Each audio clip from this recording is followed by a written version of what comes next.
Hey guys, welcome back to another weekly recap. This is for the week starting the 5th of January, the second week of January. So I took two trades this week once again, same as last week, and they were both on Friday. One loss and one break even. The loss was extremely tiny though. Let's get into it. So the first 4 days, I just didn't see any setups. Monday, Tuesday, Wednesday, we didn't really have much going on, but Thursday, we did have a very good market. But personally, I didn't have any setups. There was a short that I was very close to taking, but I didn't. Check out my TikTok for info about that because I talked about that on my TikTok, on Instagram, and YouTube Shorts actually as well. I'm posting on that now as well. Check all of those out. Give me a follow, please. Cool. So let's talk about the trade. So obviously Friday I took two trades. These are the two trades. Just ignore the stuff to the right. I could delete it, but I can't be bothered, so I'm just not going to. This was my first trade. This long. Obviously we have this singular 1 minute fair value gap right here. This bearish box, and we inverse with amazing displacement. I mean, it is a 44-point candle. That is just ridiculous. Basically the reason I took this trade was because we had an SMT at the lows with ES. ES, sadly, we didn't take out this low. If we did, then this long looked really good and I would have risked more, but we didn't. So hence my light entry. I really did risk like a quarter size on this. Because it's not the absolute best. So I was really liking that. I was really liking how we were acting out this 2 minute a lot and, wicking it quite a bit. And I thought we were a bit more bullish. We did tap a lot of these draws, tapping into 15 minutes, and we have just taken London low. Obviously, we took that and then came up, but I thought it was a nice little continuation play maybe, and we could continue coming up. We had, 5 minute unmitigated, 30 minutes, and then other unmitigated draws above. And this high from 938 was a very nice draw for me personally, is what I would have targeted for my take profit, giving me a nice little 1-to-1. So reasons why it's not good. Obviously, we don't have a major sweep on liquidity on either pair. Also, the bias was a bit, man, the target, the draw for liquidity isn't insanely strong. Yes, our mitigators are good, but you do want something maybe a bit stronger.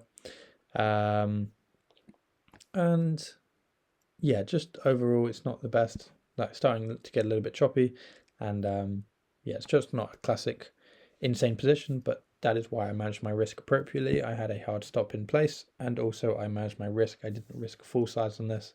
That's what matters in trading, guys. Okay, you are not always going to trade the absolute best positions. I do try to, but sometimes you won't, because you'll hope that a trade will work out, and for that you manage your risk appropriately to the trade. So let's get into it. Obviously, entry there, my break even is at this swing high on either pair, and we are also very correlated. That's something I really liked. We're practically mirroring each other in the pairs, so that's also a very good sign for trading. So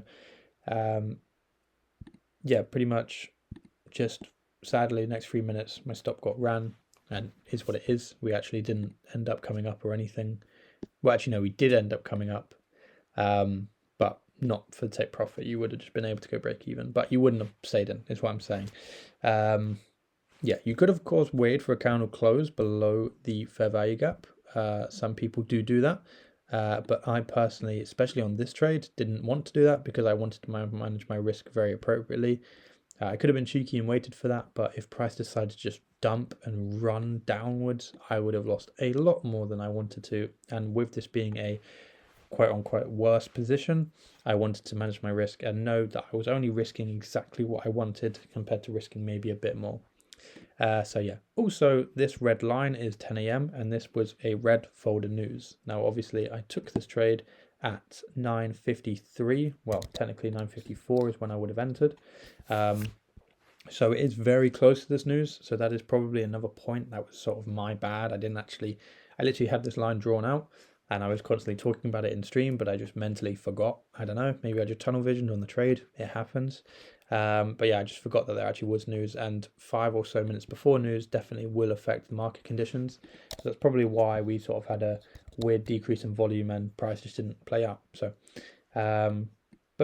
let me just delete this because that is the trade. So loss on that, but I don't really care.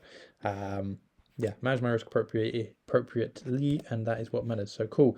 We go into the news candle. So 10 a.m. news, red folder news, Forex Factory. If you don't already know, delete that now. And what do we get? We get a very nice bearish candle, but a very, very, very nice news high. Okay. News highs or news wicks or news targets are insane draws on liquidity. Okay, they are ridiculous. They are probably one of the best draws on liquidity. And if you're able to have a good one, so for example, this high, like because it's such a high point, you know, if it was just like a wick that came to like here, it wouldn't be that great, because obviously it's sort of amongst the other wicks. But due to it being such a prominent marker, and you know, way away from the others, it makes it so much more powerful. So for sure, mark this out. And I was looking for a long to this, and we come very close to taking it out, and I actually genuinely thought we did. Well, we would have, sorry, we did on ES. So I was like, okay, great, we're going to take it out on NQ, but we actually didn't, and we got a retrace. And on stream, I literally called this out.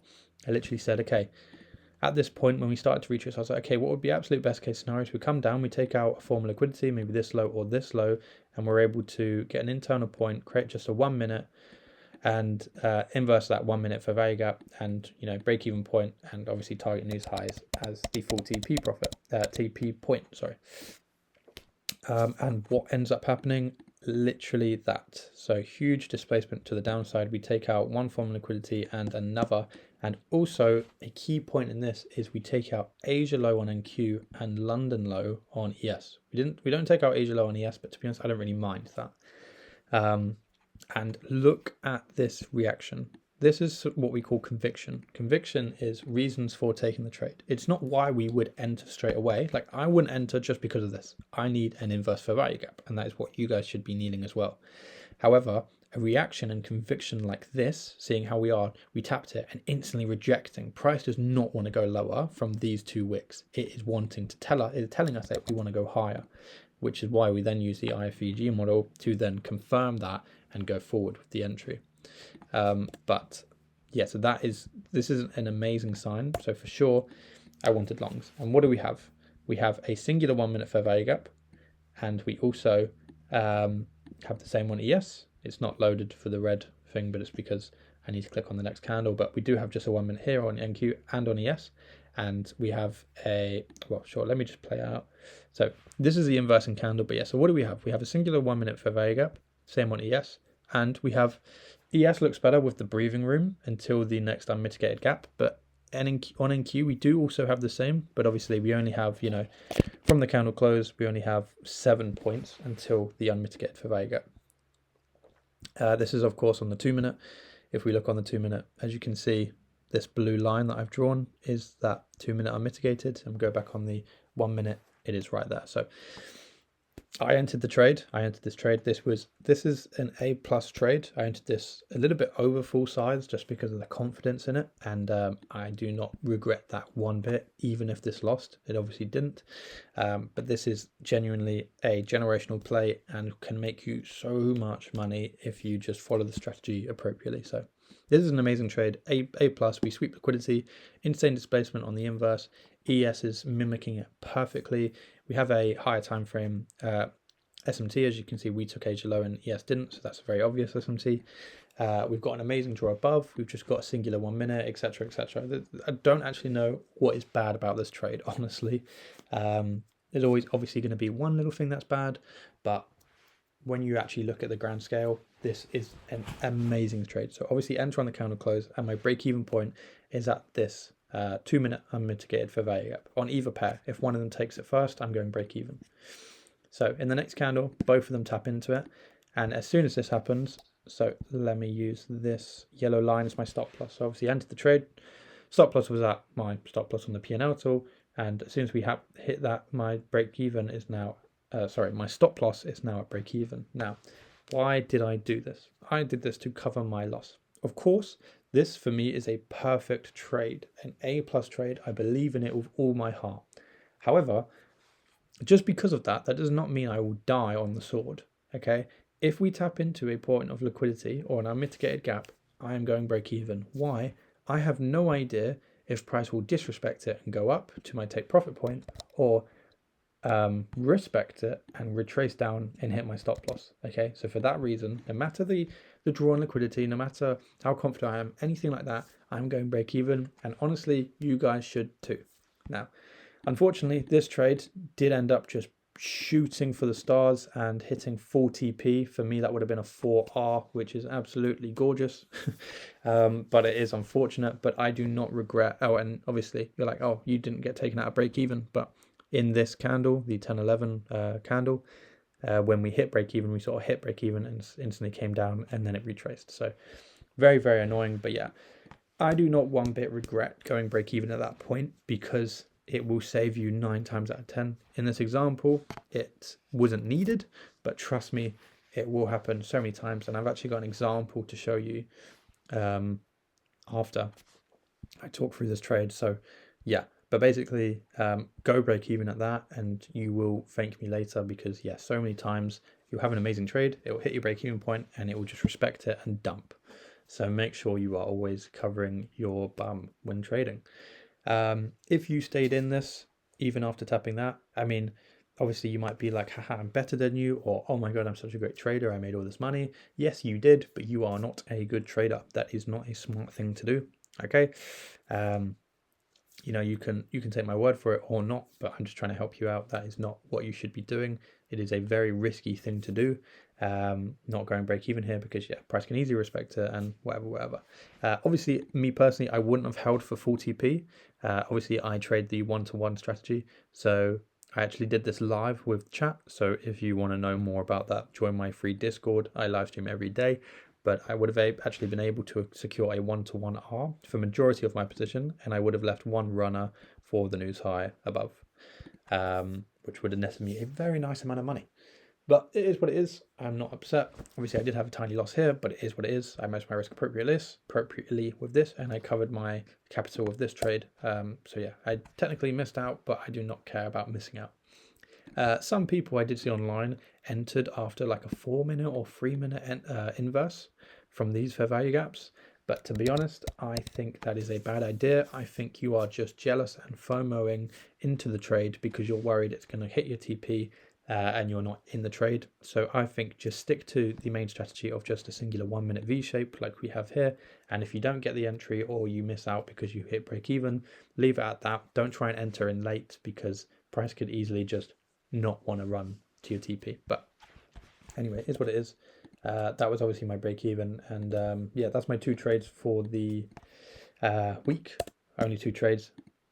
Yeah, but yeah, let me get into this example really quickly of why why going break even is a very important thing. So cool here. So yeah, so you're probably thinking, oh no, it's fine. I did that trade and I was able to take profit. I don't need to go break even as soon as we tap into an unmitigated fair value gap. Okay, cool. So in this example, we have a singular 1-minute fair value gap here, and we inverse it with great displacement. Okay, good. You should enter longs here. No. Why? Well, as you can see on the inverse, we tap into an unmitigated 1-minute and an unmitigated 2-minute, and same on ES. Okay. Now you're probably thinking that's fine because, you know, we've got a draw above these equal highs, and they do actually look really good with how far away they are. They probably are much higher time frame equal highs, but whatever. Okay, well, you'll see the next candle, because we are tapping into an unmitigated gap, we have no idea what price wants to do. And what does price do? Instantly rejects it and just, yeah, goes straight for your stop loss. And obviously, we actually do end up coming up, but I mean, it's relevant now whether we come up or down. But the first movement was an instantly retrace, and you probably would have exit out of the position there because you are scared about it continuously dumping. So yeah, cool. Lesson over. That was it. Yeah, so that was my week. Not too bad week. Obviously, technically I am down for the week, but only by a tiny bit, but I honestly don't care. It's trading and there just wasn't many setups for me. Yeah, volume's a bit slow at the moment, but obviously the new year has just started, so I expect it to pick up nicely over the next few months. But yeah, that was all my trades. Let me know what you guys took down below in the comments. Any other questions, do let me know. Join my free Discord. Very active on there. We're actually blowing up quite well now, so make sure you jump in before we get too busy. But yeah, I'll see you guys next week for the next recap. And yeah, safe trading. Have a good week next week. Have a good weekend. And yeah, see you guys in the Discord. Goodbye.